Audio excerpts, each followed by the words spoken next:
श्री राम कथा अयोध्या कांड दशरथ का प्रतिज्ञा पालन। जनकपुरी में राम का जब से हुआ विवाह, छाया तब से अवध में नया चाव उत्साह। दशरथ सा था शीश पर चक्रवर्ती महिपाल, प्रजा वर्ग था इसी से सब विधि माला मान। एक दिवस अचानक राजा ने दर्पण में अपना मुख देखा कुछ बाल सफेद हुए, चौथे पन को सम्मुख देखा। सोचा आता है ग्रीष्म काल, सुंदर बसंत ऋतु जाती है। तरुणाई पर पड़ गई ओस, अब वृद्धावस्था आती है। काली मत वाली रात गई, आ गया चांद का उजियाला। तकता है राहु चंद्रमा को, है ग्रहण शीघ्र पड़ने वाला।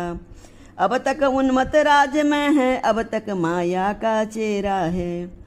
कब तक निंद्रा में सोएगा, हो रहा सवेरा तेरा है।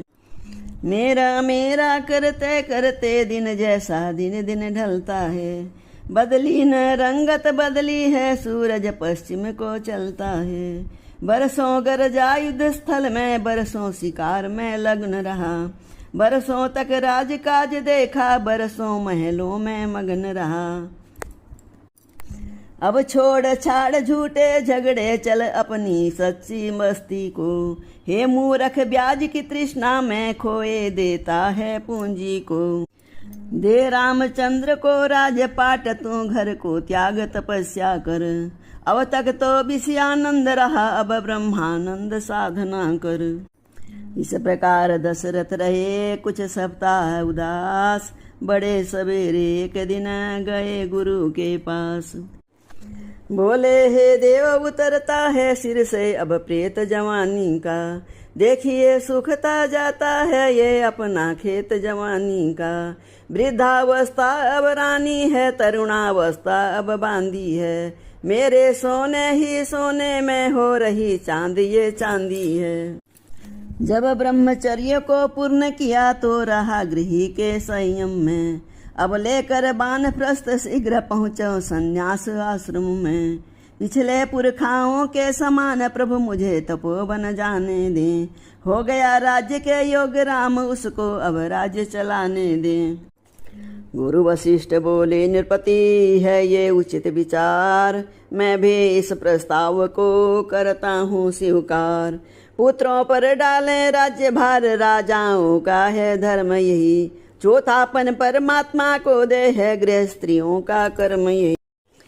अवधेश आपकी ये बातें मन के संयम पर निर्भर है। तप करूं तपोवन में जाकर, वैसे ही आप गलती पर हैं।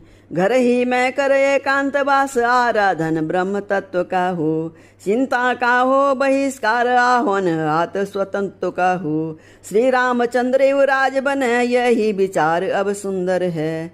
छोड़े समस्त चिंता मन की, चिंतामणि जब अपने घर है। गुरु ने जब ही सलाह दी, राम बने युवराज। तब दशरथ ने एक दिन जोड़ा प्रजा समाज। बोले परमार्थ मार्ग ही में हम जीवन शेष बिताएंगे। अब कुंवर तुम्हारे रामचंद्र शासन का कार्य चलाएंगे। है राम मधुर भाषी, निर्मल न्यायी है, बल निधान भी है। मर्मज्ञ दूरदर्शी भी है, उत्साही धर्मवान भी है। गुण जो है चाहिए राजा में, वे सभी राम में दर्शे हैं। इसलिए यही राजा हो तो हम ऋण राज के ऋण से हैं। ये शासन कार्य हाथ में ले, हम गृह जीवन का त्याग करें। अब तक अनुराग माल से था, अब मालिक का अनुराग करें।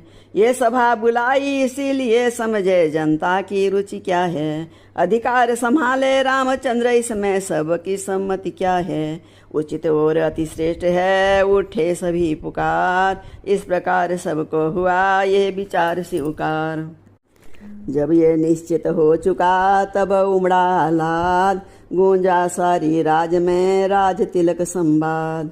घर घर में पूरे गए चौक, बहुरंग पताका फहराई। द्वारे द्वारे पर कलश सजे, बंधन वारे भी लहराई। चंदन फूलों के अर्क इत्र राहों पर छिड़के जाते थे। गलियों गलियों में स्वर्णांबर पाटंबर शोभा पाते थे। पुखराजों और मोतियों के थे दूर दूर पर द्वार बने। पीताम्बर पर मकरत मणि से सुस्वागत जय जयकार बने। तुर ही बज उठी ड्योढ़ियों पर सब जगह मंगलाचार हुआ। चिरंजीवी हो श्री रामचंद्र घर ये जय जयकार हुआ। दशरथ नृपति चक्रवर्ती फिर अवधपुरी सी राजधानी। जिस जगह सिंह बकरी दोनों पीते थे एक घाट पानी। ऐसे गर जब है राज तिलक तो शोभा कैसे वर्णन हो। दीपक से रवि की आभा का कहिए किस भांति प्रदर्शन हो। अब आगे जो कुछ हुआ सुनुए उधर ध्यान। टाले से टलती नहीं होनी है बलवान। कैकेयी सुमित्रा कौशल्या थी तीन रानियां राजा की। रामपुत्र कौशल्या के लक्ष्मण शत्रुघ्न सुमित्रा के। कैकेयी भरत की माता थी राजा की प्यारी बड़ी हुई। मंथरा उसी की दासी थी मुँह लगी हुई सिर चढ़ी हुई। विधि का विधान आकर घूमा बस इसी मंथरा के सर में। शारद ने इसकी मति फेरी आ गई समय के चक्कर में। जब इसने ऋतु बसंत देखी उस फूले रघुकुल के वन में। बन गई ग्रीष्म की लू समान वे द्वेष सुजाल भड़की मन में।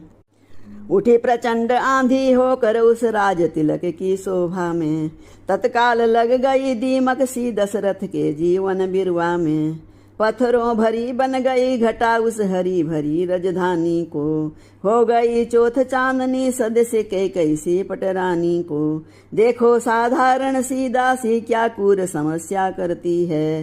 तख्ता ही लौटूंगी सारा ये घोर प्रतिज्ञा करती है।